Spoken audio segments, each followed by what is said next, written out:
ഒരുപാട് യാത്ര ഇഷ്ടപ്പെടുന്ന ഞാൻ പോകുന്നത് ഇന്ന് എറണാകുളത്തേക്കാട്ടോ. ഒരുപാട് ആഗ്രഹത്തോടെയും പ്രതീക്ഷയോടെയും സന്തോഷത്തോടെയൊക്കെയാണ് പോകുന്നത്. അപ്പോൾ പോകുന്ന വഴി ദേ ചായ കുടിക്കാനായിട്ട് നിർത്തിയിട്ടുണ്ട്. എവിടെയാണ് പുട്ടുകട എവിടെയാണെന്നുള്ളത് കമൻറ്റ് ചെയ്യൂ കേട്ടോ. ഞാൻ ഗ്രീൻ ടീ കുടിക്കുകയാണ് കേട്ടോ.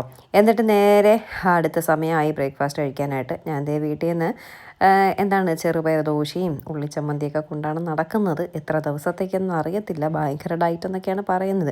ഞാൻ ഡയറ്റ് എന്ന് പറയുന്നത് കേൾക്കുമ്പോഴേ എൻ്റെ പ്രേക്ഷകരും എൻ്റെ വീട്ടുകാരും ചിരിക്കാൻ തുടങ്ങും. നീയോ ഡയറ്റോ? ഏട്ടനും ഇത് തന്നെയാണ് കേട്ടോ ചോദിക്കുന്നത്. നോക്കട്ടെ, നടക്കുമോ നോക്കാമല്ലേ, നമുക്ക് കുറച്ച് ദിവസമെങ്കിലും പറ്റുമെങ്കിൽ നടക്കട്ടെ. അപ്പോൾ ഈ ഡയറ്റ് ബ്രേക്ക് ആവുന്നതിൻ്റെ മെയിൻ കാരണം ഇതുപോലുള്ള യാത്രകളും ഫങ്ഷൻസും ഒക്കെ വരുമ്പോഴാണ് കേട്ടോ. യാത്രയൊക്കെ പോകുമ്പോൾ നമുക്ക് ആ ഒരു ഇത് അങ്ങനെ കൊണ്ടുപോകാൻ പറ്റത്തില്ല. കൈ കിട്ടുന്ന സാധനമൊക്കെ ഇഷ്ടത്തോടെ വാരി വലിച്ചൊക്കെ കയറ്റും. അതാണ് പറ്റുന്നത് കേട്ടോ.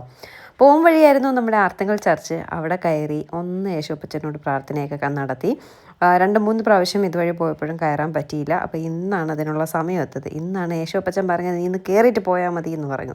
എന്നാൽ പിന്നെ കയറിയിട്ട് പോകാമെന്ന് കരുതി കയറി. നല്ലൊരു പള്ളി കേട്ടോ.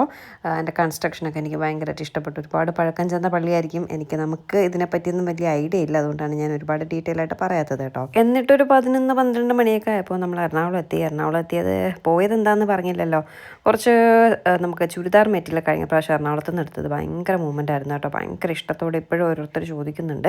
അതുകൊണ്ട് അത് എടുക്കാമെന്നും പറഞ്ഞുപോയി. അതിനെക്കാട്ടി ഉപരി ഈ ചേച്ചിയെ കാണാനായിട്ട് വന്നത് കേട്ടോ, സംഗീത ചേച്ചി. ഒരുപാട് എൻ്റെ കയ്യിൽ നിന്ന് വസ്ത്രത്തിൽ നിന്ന് പ്രോഡക്റ്റ്സ് വാങ്ങിയിട്ടുണ്ട്. എനിക്ക് ചീമയ്ക്ക് കുറേ നൈറ്റീസ് അയച്ചു തന്നു. ചീമയുടെയും സച്ചിൻ്റെയൊക്കെ പേരിൽ അർച്ചന കഴിപ്പിച്ചു. അങ്ങനെ നമ്മുടെ വീട്ടിലെ ഒരു അംഗത്തെ പോലെ അല്ലെങ്കിൽ നമ്മുടെ ആരൊക്കെയോ പോലെ തോന്നുന്ന ഒരു ചേച്ചി. എറണാകുളത്താണ് ചേച്ചിയുടെ വീട്. അപ്പോൾ ഞാനിങ്ങനെ എറണാകുളം വരുന്നു എന്ന് പറഞ്ഞപ്പോൾ ചേച്ചിയെ കൂടി കാണാമെന്ന് കരുതി. അതാണ് ഏറ്റവും സന്തോഷമുള്ള കാര്യം കേട്ടോ.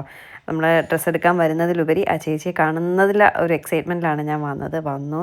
കുറേയേറെ സാധനങ്ങൾ വേദയ്ക്കെല്ലാം തന്നു വിട്ടു. എന്നിട്ട് നമ്മുടെ ഷോപ്പിംഗ് എല്ലാം കഴിഞ്ഞപ്പോഴേക്കും വിശന്ന് പണ്ടാരടങ്ങുന്നുണ്ട് കേട്ടോ. നേരെ അരിപ്പ റെസ്റ്റോറൻറ്റിൽ കയറി.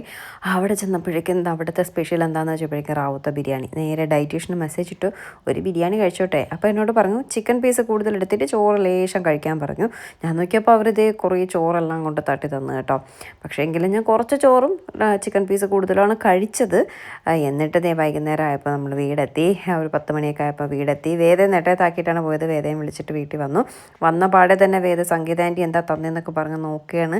എന്തൊക്കെയോ കുറേ സാധനങ്ങൾ വേദയ്ക്കും എനിക്കുമായിട്ടൊക്കെ തന്നു കേട്ടോ. അപ്പോൾ ഇതൊക്കെയാണ് നമ്മൾ എടുത്ത ചുരിദാർ മെറ്റീരിയൽ കേട്ടോ. എറണാകുളത്ത് നിന്ന് എടുത്ത മെറ്റീരിയൽസാണ്. ഇതിലേതെങ്കിലുമൊക്കെ നിങ്ങൾക്ക് വേണമെങ്കിൽ വാട്സപ്പ് നമ്പറിൽ കോൺടാക്ട് ചെയ്താൽ മതി. ഡീറ്റെയിൽസ് ഞാൻ പറഞ്ഞുതരാം. പിന്നെ നമ്മുടെ സാമൂതിരിക മയിൽപ്പട്ടും വീണ്ടും റീസ്റ്റോക്ക് ചെയ്തിട്ടുണ്ടേ. അപ്പോൾ ഇതൊക്കെയാണ് ഇന്നത്തെ വിശേഷം.